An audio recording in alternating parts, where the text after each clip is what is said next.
This is Andy Crouch from All About Beer. I want to take a moment to thank Sacred Vice Brewing for coming on as an underwriter. Philadelphia is one of my favorite beer cities, and Sacred Vice is Philly's family brewery. With its gorgeous longleaf pine Art Deco style bar, cozy as hell spaces to sip one of the brewery's classic styles, and all of its LP records on display, Sacred Vice is a must visit. We appreciate how the folks at Sacred Vice understand how important it is to support beer journalism. And if you want to join Sacred Vice and the other companies helping us pay our writers, podcasters, and artists, check out allaboutbeer.com/support. We'd love to have you join the All About Beer community. I'm Whitney Burnside of Brewing, and this is Brew to Brewer podcast from All About Beer. My guest is Alex Bakken of Westbound and Down, and he is here for a conversation that goes beyond the brew house and into topics that matter to brewing professionals and curious beer drinkers. First, please visit allaboutbeer.com and follow on social media at allaboutbeer. And to support journalism in the beer space, check out allaboutbeer.com/support. We'll get into the conversation in just a moment, but first, this message. I'm Bradley Zimmerman from Badger Hill Brewing in Shakopee, Minnesota. Malta Mexico 2 is the first of its kind, so I was excited to try it out and see how it performed in the brew house. We had just brewed Mucho Gusto, our Mexican lager, so we used Malta Mexico in our American light lager called Longhorn. Performed well in the brew house. There's a little bit of toasted, flaked rice and then some rice syrup solids in the kettle and a touch of dextrin in the beer as well, and that's it. So it's basically showcasing Malta Mexico 2. We normally use a Pilsner malt in that beer, so we got similar notes to a Pilsner malt, but we got a little bit more cracker out of it. A little bit of not toast and not bread dough, kind of somewhere in between. It had a pleasant sweetness to it, but it wasn't cloying or anything like that. Performed well in the brew house. We hit all our numbers as far as efficiency goes, so we were happy with the results there. If you're doing Mexican-style lagers, Malta definitely helps tell the story, especially since it's grown and malted in Mexico. No one's ever done that to this date, so it's fun to get people excited about that process and where things are going. We definitely like to tell that story. Contact Malt Europe today and visit maltingco.com. Next time you're going through your books, check and see how much you're paying for brewery software. Odds are you're paying way too much. Ollie is the fastest growing brewery software that is saving brewers time and money while delivering the tools they need to grow their business. Learn more at getollie.com/pod. That's getollie.com/pod. Okay, let's get into it. A bit about my guest today. Alex Bakken is the head brewer and head of quality control for Westbound and Down Brewing, an award-winning brewery with locations across Colorado. Alex has been in the industry for over 12 years and worked for Hogshead and Joyride prior to joining the Westbound team. He specializes in brewing West Coast IPAs and hoppy lagers. Born and raised in Colorado, Alex lives in Denver with his partner Kendra, their two dogs, Finley and Zoe, and cat Mavis. Welcome, Alex. Hey, how's it going? Thanks for joining me on here. Yeah, no problem. Thank you for having me. I'm really excited. Me too. So this is perfect. This is like perfect timing because when I was interviewed for this show and I was told to find someone, I thought, what better person than Alex? Because, I feel like we're kind of kindred spirits in a way. 100%. I mean, Yeah. fast friends is the term that I always use. Happens a lot in this industry. But yeah, definitely with you and the whole Grandfer crew. I mean, I feel like as soon as we met, it was just kind of clicked very quickly. We got similar views on beer, and yeah. Yeah, me too. We've known each other, for about a year? Yeah. I think probably the last GABF was when we officially met. I've been drinking your beers since very early on because we share a mutual friend in Mike Hunsaker who sent us your way very, very early on. But so last year I think was probably the first face-to-face meeting we had. Sweet. Well, yeah, it's been, as soon as I was introduced to you guys, I was like, not only meeting you guys, but having your beer, I was like, all right, I need to know these guys. So anyway, thank you for coming on here. So I want to get going with this interview and talk about your journey and how you got into beer from the get-go. And what made you what made you jump into it? Can you tell us a little bit about that? Yeah, absolutely. A lot of brewers, I started home brewing, kind of dabbling with some stuff at home. I was working a job that I wasn't super stoked about, and so I was looking to kind of get out of it. I was a store manager for Starbucks, just kind of grinding through No uh, way. like whatever kind of like corporate stuff was going on there. And there was this little brew pub that I would pass every single day on the way to work called Hogshead Brewing Company, little like English cask brewing beer. And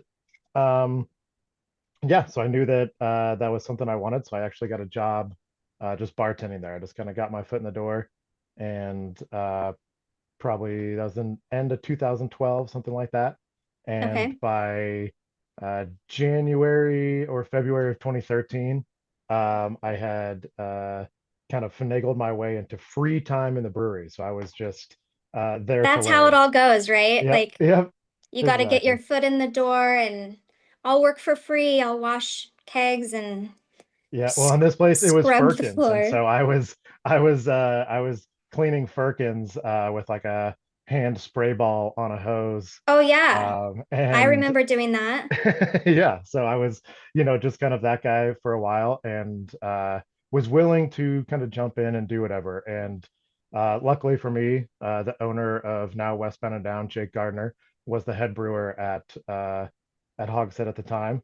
And so I got to learn from somebody who is super smart, passionate, has all the drive in the world to make things successful. And so yeah, so very quickly we made a really good team, and he saw that I wasn't just kind of some other kid, even though I was older than him at the time, Jake being 23 and me being 25.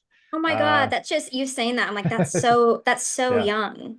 yeah, we were just children. So, but it was really fun. We got to um, you know grow kind of together as a team, just kind of making beer, cask conditioned beer and English ales, the best that we could. And I think that we did a really good job at that. But really, our passion even back then was trying to figure out hoppy beer, and any chance that Jake and I got to kind of explore and make something else, we were always trying to make some sort of IPA or pale ale, and really just kind of looking up to these other people in the industry that were opening up, like Cannonball Creek and Comrade, and bringing hoppy beers to Colorado. So that was kind of where that passion started a little bit.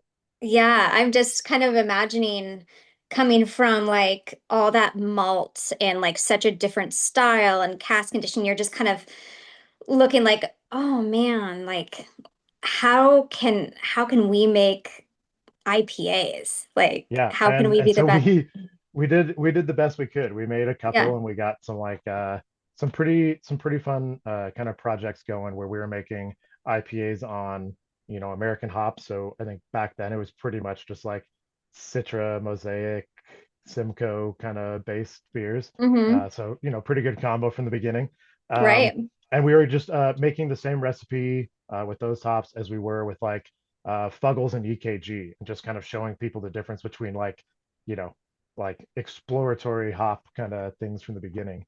Right. And so that was pretty fun. But it definitely was, nowhere near the products that we're making today, and just kind of techniques and stuff have evolved uh, certainly from there.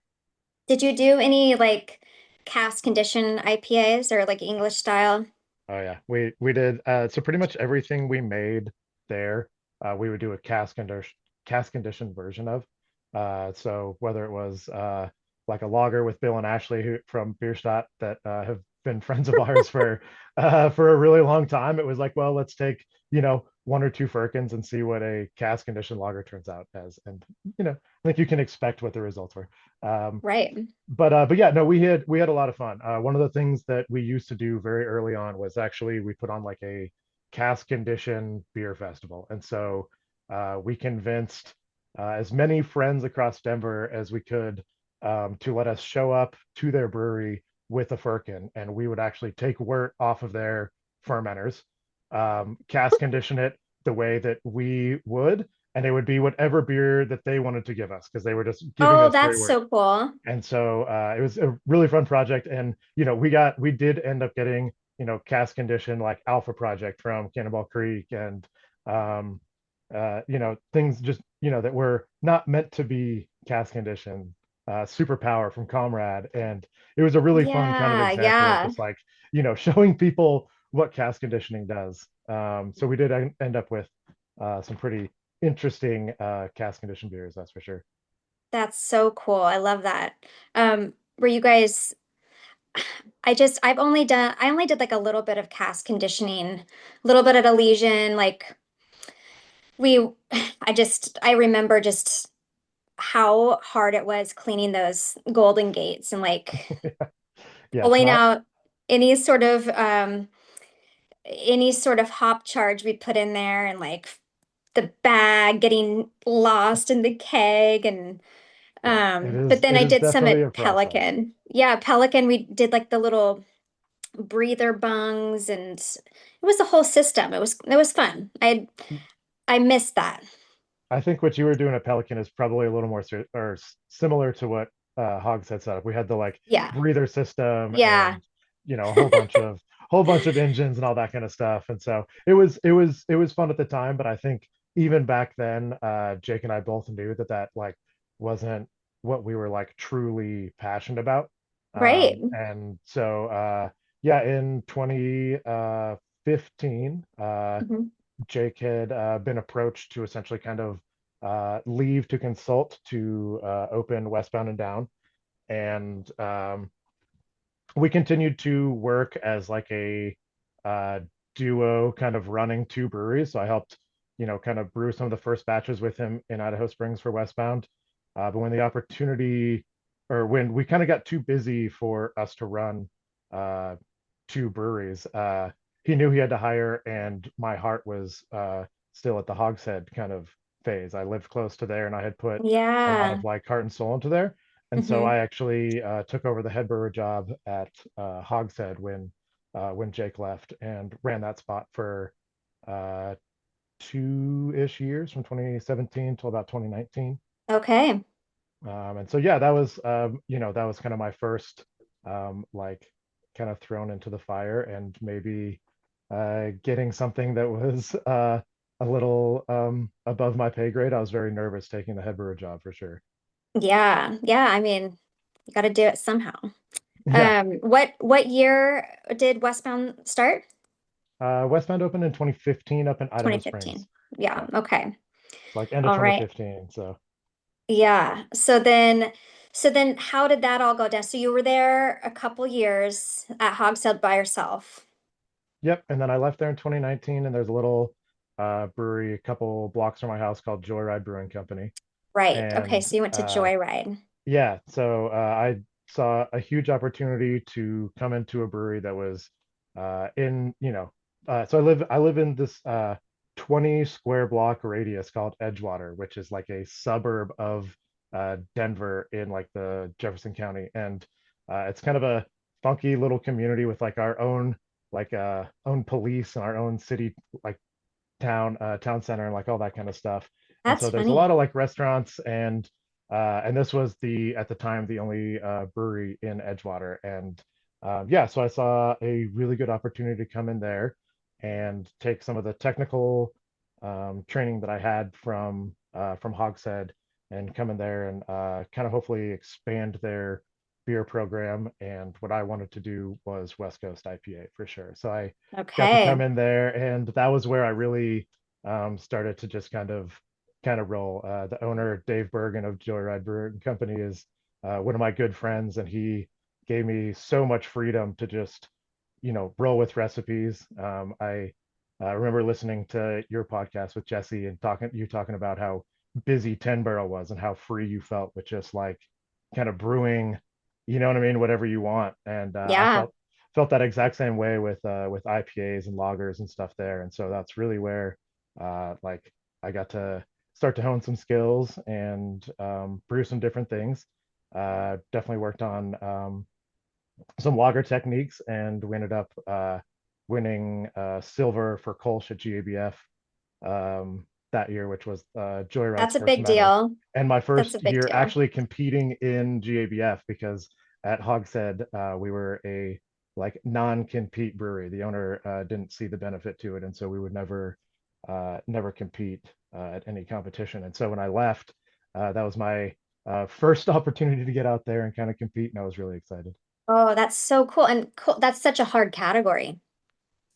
Yeah, it was. I mean, it was really fun. I mean, when I got there, the recipe that they had was pretty dialed, and a couple Hmm. little technique changes and how we process that beer.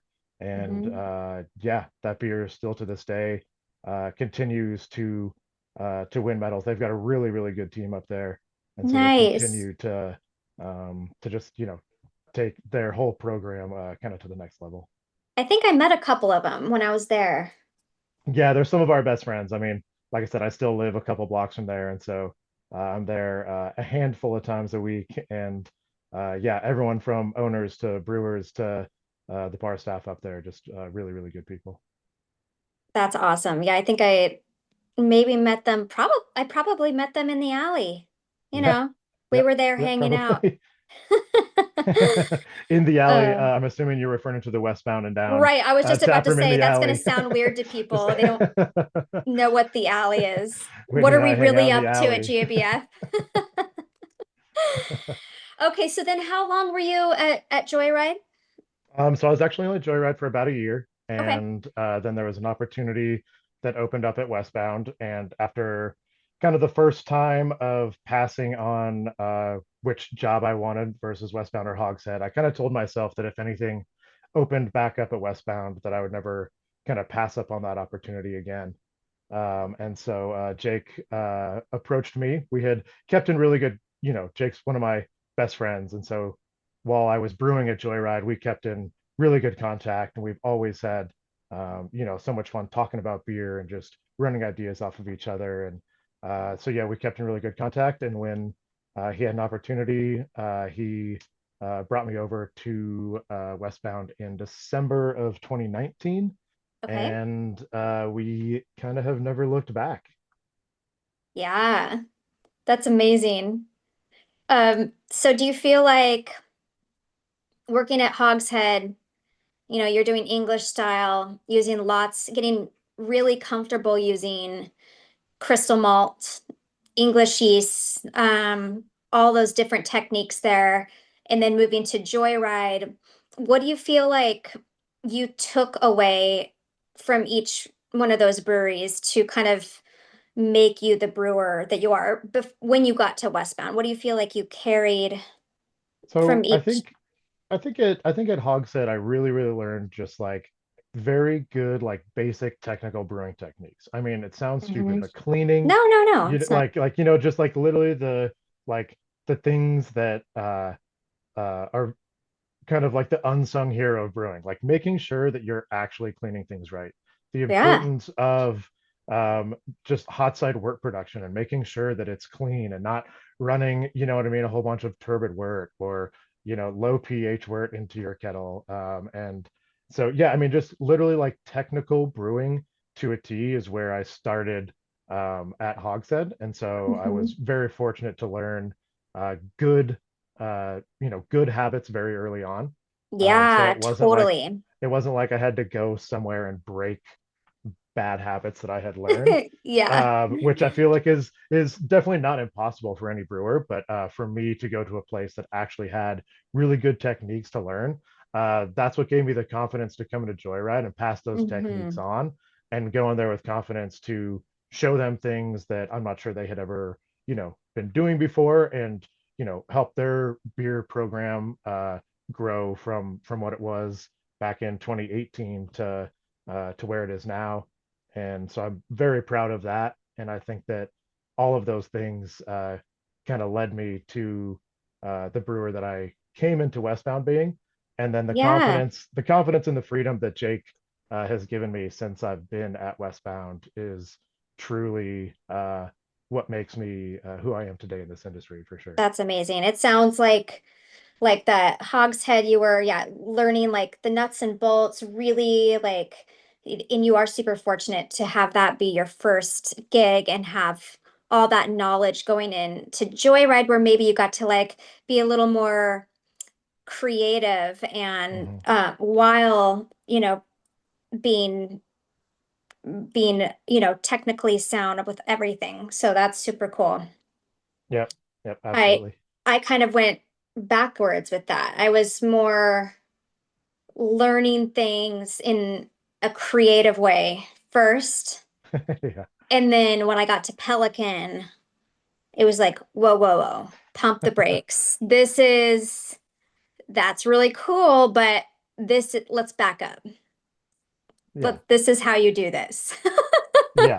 Yeah. That's really cool. I love that. So then you're at Westbound with Jake. And so when you joined, were you just hopping right into kind of what you were passionate for, which was IPAs? Yeah, 100%. Yeah. So, I mean, I had joined Westbound 3 months right after they had won their first brewery of the year in 2019, and they were, riding a pretty big high. And Jake had just bought a canning line, and COVID was not a thing yet, and we were going to can once a month to get used to the canning line in 2020. And so it wasn't meant to be something that helped like propel the company forward, but we were really excited to be one of the first kind of Colorado breweries that would be putting like really kind of overly hopped West Coast IPA in a can. Yeah. So we were excited for that opportunity. And yeah, so we kind of came into it in early 2020 with just, he gave me a lot of recipe development freedom, and we were having a lot of fun. And then everything kind of shut down, and everything changed for the company and for us. But it really kind of brought us together and propelled the company forward with how we packaged cans and got into a rhythm with canning that we never really expected.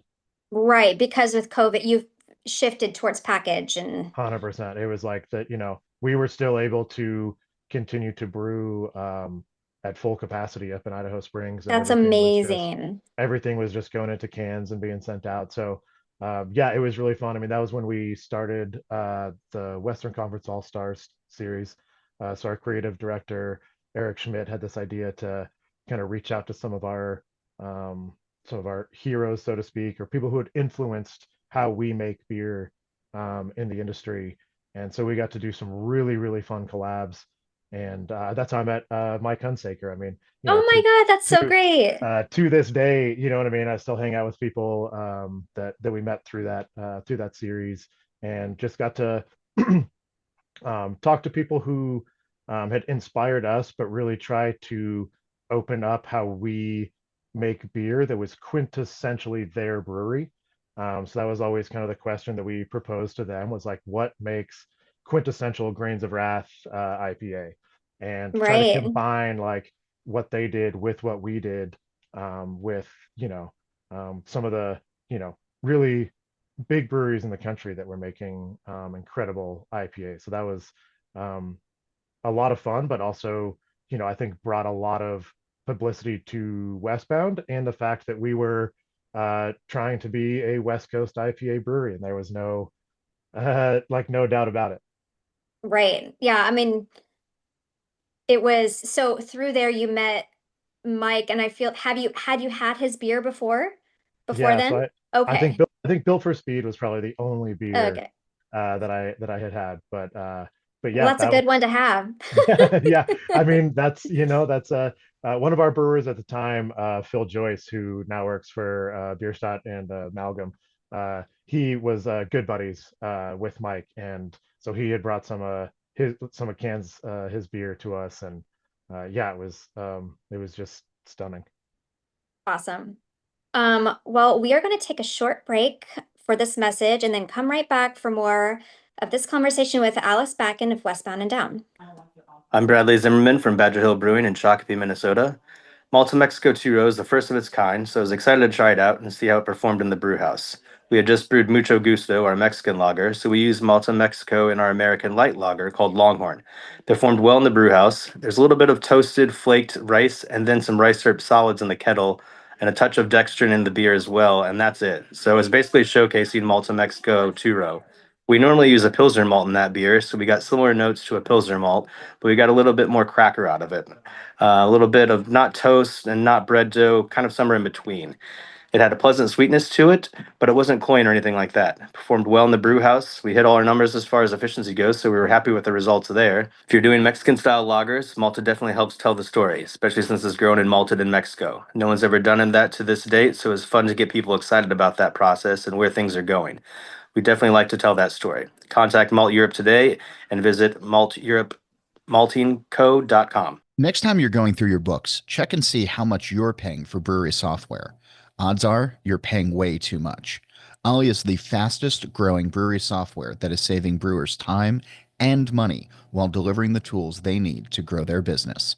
Learn more at getollie.com/pod. That's getollie.com/pod. Okay, welcome back. Let's just jump right back into where we left off. So you were telling me that at this conference met some really cool people in the industry, Grains of Wrath, other awesome, some California breweries. Yeah, definitely. Yeah. We got to do collaborations with Firestone Walker, Beechwood. Yeah. Man, just name a few.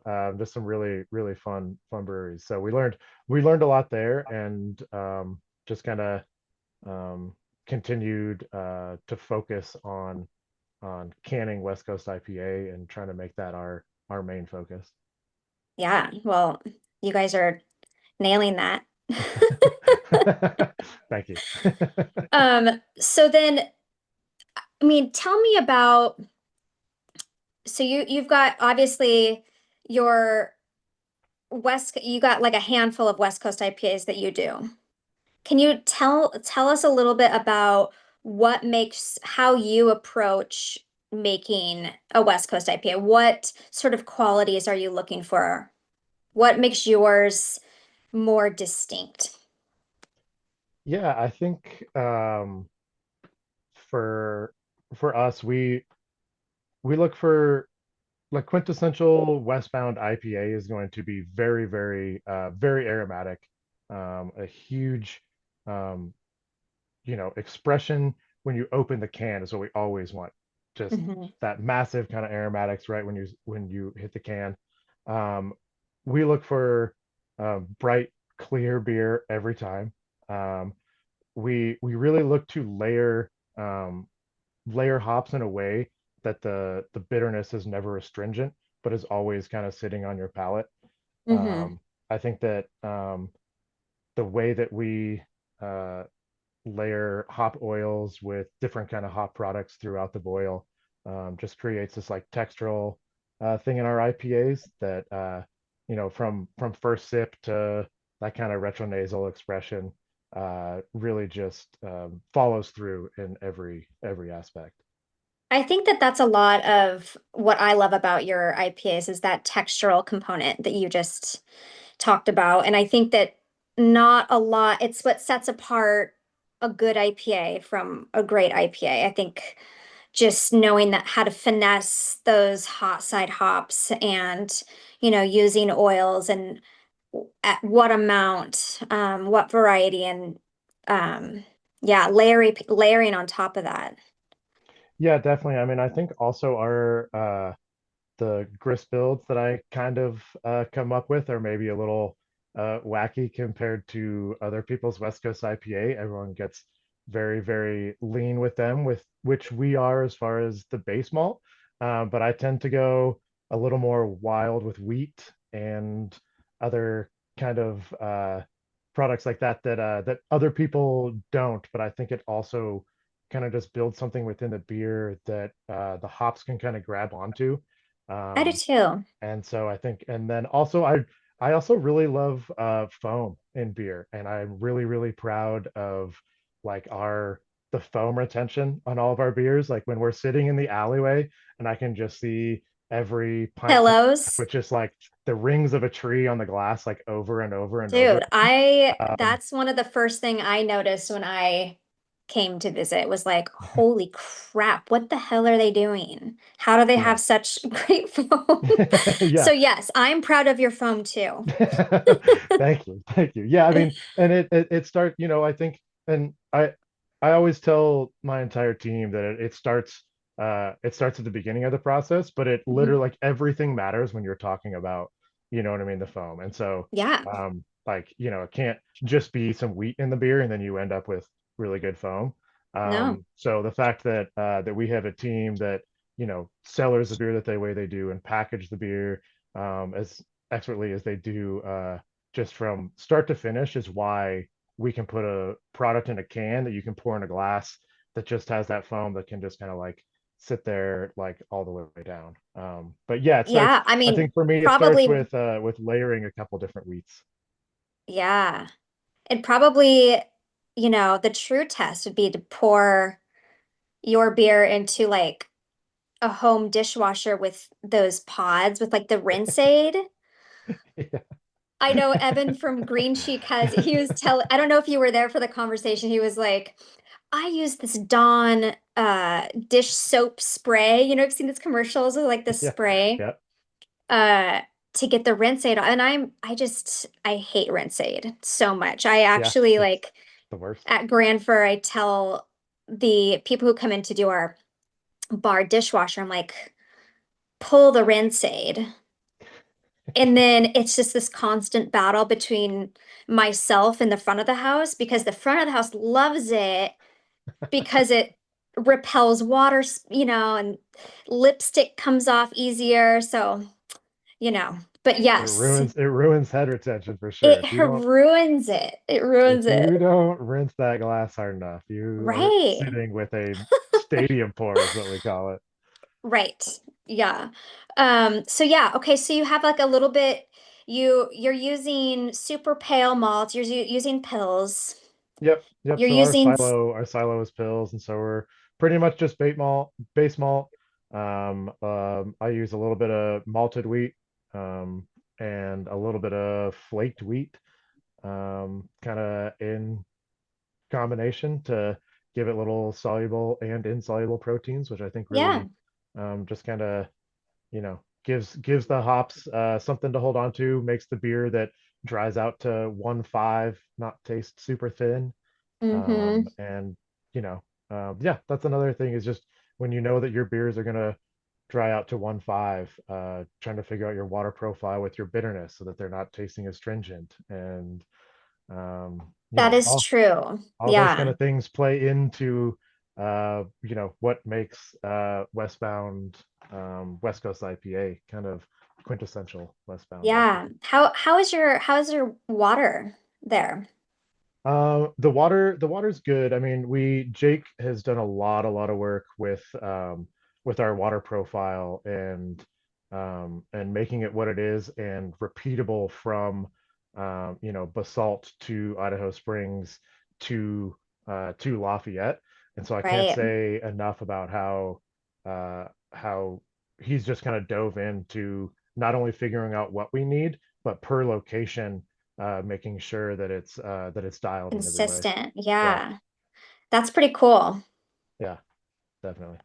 So do you feel like you guys, I mean, here in Portland, it's super cool because it's like a blank canvas and you just get to, build it on top of that. But do you have to do a lot of work to your water besides the No, obvious I mean, filtration? no, I mean, honestly, we're pretty lucky in Colorado. I mean, Idaho Springs is probably the one where we have to do the least amount of treatment. Mm-hmm. Little bit of gypsum, a little bit of calchloride here and there. But that mountains kind of runoff water is just like meant for making IPA. And so Yeah. that works really, really well. And that's actually kind of where Jay kind of dialed everything in and has kind of based everything off the beers that we started making up there. And so Yeah, down in Lafayette, it takes a little bit more work to get to where we want, but we've got a um, different kind of filter system down there Yeah. that helps us kind of soften the water up, and then just like once again a little bit of cal chloride, a little bit of gypsum goes a long way. Yeah. So other than your IPAs that you love so much and that are like my favorite ever, Thank you. um, you were telling me a little bit about, the fun other projects you work on, including like you were working on the fruit beer, right? Yeah, yeah. So I one of the titles that I used to have that has kind of dropped off is I was the like head of R&D for Westbound for Mhm. a few years, and so I was running the Idaho Springs pub kind of by myself and just really exploring mainly any lager and kind of hoppy beer combinations I wanted to come up with. But what Mhm. came along with that also was when the company saw an opportunity for a style of beer that they thought was needed within our lineup. I was also kind of tasked with coming up with those recipes as well. And so when we gave up our mixed culture sour program a few years ago, we were moving warehouses and we decided that was like a full mixed culture sour warehouse where um, we Wow. we just kind of decided that it was either barrel aged stouts or that because we didn't want to do both in one facility. And with where the industry is kind of going, we decided to bail on the whole mixed culture program and just focus on our like barley wines and stouts as far as our barrels go. So Yeah. with that, there was kind of this huge gap in our tap list that a lot of people loved those mixed culture sour beers. A lot of fruit beers coming out of there. A lot of really really fun stuff. So we wanted to keep something fun and fruity on the menu for the customer, but make it in 14 days and in a fresh way where it wasn't too much work. So yeah, so I've been making a just kind of like fruited blonde ale that we're pretty proud of. I think it is really good. It's a mixed fermentation with the Philly sour and USO5, and so it just kind of makes that Sweet. like just barely kind of tart raspberry flavor, Right. and served with a wedge of lime. It kind of makes it taste like raspberry limeade. It's a pretty Love that. refreshing little like summer beer. You won't see it like all the time at Westbound. We try to keep it for like a spring and kind of summer release. Yeah. But yeah, when we do release it, it's a taproom favorite. It's one that we have a hard time keeping on in the taproom for sure. It's got that really deep kind of dark purple color that just kind of like draws your eye to it. My favorite. Yeah, yeah. I mean, it's a lot of fun. We call it the Brewer's Gatorade, and so it's fun. It's a fun little switch up from IPA every once in a while to get one of those done. That's so funny that you said Gatorade because I drank so much Gatorade at your spot. Yeah, well, It was the altitude. I yeah, had to stay hydrated. yeah. Shout out to Kevin for bringing Shout out Gator. to Kevin. Yeah, thanks, Kev. Okay, so you guys, what I love about you guys is you guys just crush so many different styles of beer. Like you were saying, like you keep so many different styles going and you win medals for all of them. What are there any that you are really passionate about right now that you have your eyes on that you're like, I really want to like continue to just nail this style or Yeah, I mean, the one medal that has always kind of eluded me is that yeah. German pills medal. And so yeah, I mean, you I once again I heard you and Jesse talking about competition and how competitive we can be, and you and I definitely share that uh for sure. And yeah, so even with all of the things that we've accomplished over the last couple of years and all the awards, there's definitely a handful of beers that I'm still chasing very proactively. And so yeah, I think that the lager program is definitely something that for Westbound is kind of never meant to be Bierstadt, if that makes sense. But Oh yeah. we always want to make the best lagers that we can. Yeah. And so, yeah, that's something that we, always are looking at, and we're always Mm-hmm. trying. We've got beers in that category pretty much every time. So one of these days, hopefully, One of you'll these times see you're gonna you'll hit. see you'll see us up there Yeah. for some German pills. So Hell yeah. that's probably the one that for me, I've been kind of working on in Idaho Springs, on like our 15 barrel system up there. I'm just kind of like dialing in uh, Mm-hmm. for for years and years now, and I'm never happy with it. So, Yeah. but I Yeah. feel You like being gotta, your biggest critic is part of being passionate and trying to trying to really make good beer. absolutely. You gotta push Josh Freem out of the way. Yeah, yeah, someday. Except for he broke his leg, so right now, Right. Heal up if you're listening to this, yeah, Josh. yeah. Yeah, I mean, talking about the loggers, you guys, that Italian pills is like that was the coolest. I mean, I Thank was you. really excited for that win. And this in what you told me that you were already on stage, right?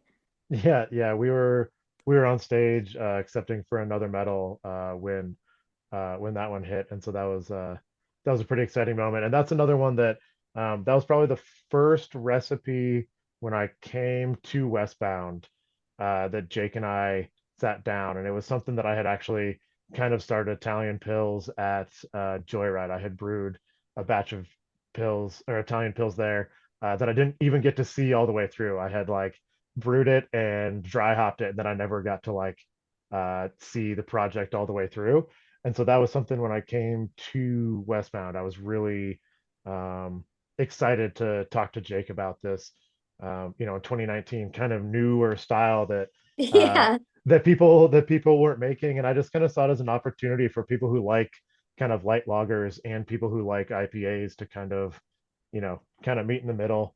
And so yeah, Jake and I pretty early on came up with that recipe together, and it's morphed a lot since then. I mean, that was 2019, and um, these recipes are constantly kind of uh, evolving Yeah. I into mean, you're always into what we tinkering, need. So right? And yep, tweaking yep, them to make yep, them yep. just how So you what? want. Yep. So what won this year is not exactly what we were making back in 2019, but we're really, really proud of that beer. The team. I mean, once again, I can't say enough about just how the team from brew day to cellar to package. That beer was packaged, I want to say July 18th or something like that. So that was a really, really early package day for GABF. Yeah. And It held on. we're just like super, super proud of process and the team that we have, behind me to make all this happen. It's Oh, it crazy. was one of my favorite beers when I was there. Well, thank you. Yeah, yeah. It's Super good. what's your favorite part about that beer? What do you like about it? I mean, you guys must be using Saphir because it was just like, are you? Because Yep, it's like yep, so floral. yep. Yeah, unmistakable in that way. I Yep. love, I mean, that one is so aromatic. It's crazy. It's like you've got that really nice, like fine herbs, super floral, but then you're getting a little bit of like honey, like a little bit of cracker, a little honey on the nose, I think super you just crisp. described it better than I ever could. I mean, that I'm tasting it right now. is Yeah, really well done beer. We have not though, you have not, we need to brag about your heavy haul, how you just completely won all of 2025 JBF. Can you go over what you guys won for?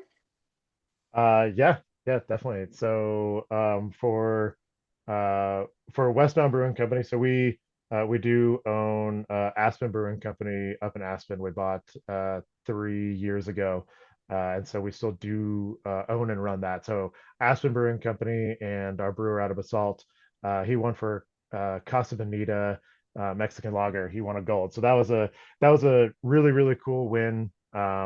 From like a really small system up in Basalt. And yeah, that was a lot of fun. So that was just That's kind of amazing. separate, but that was really fun. And then for Westbound, We won gold for West Coast IPA, which was probably for me the um, kind of biggest surprise. I mean, you enter that category and you want to win, but to win Yeah. for gold the second time in 3 years was just absolutely surreal. Unheard Couldn't of. Yeah, couldn't that's couldn't incredible. couldn't believe that. We won session IPA silver. Hmm. We won American Pale Gold. We won Italian Pills Gold. Um, let's see, what else did we win for? Hang on a sec. You're even having a hard time I, remembering. I know. I'm sorry. I'm just gonna put You on the spot jerk. here. I'm just gonna put on the spot here, and I feel nervous all of a sudden. I wasn't sure if we Oh were my gonna have to God. go through all these or not, but yeah, no. I mean, the other ones that we won for, oh, Infinity Hoppy Lager, which is like one of our like team favorites, and shout out to Trent Gill who has kind of taken that beer on, and I mean he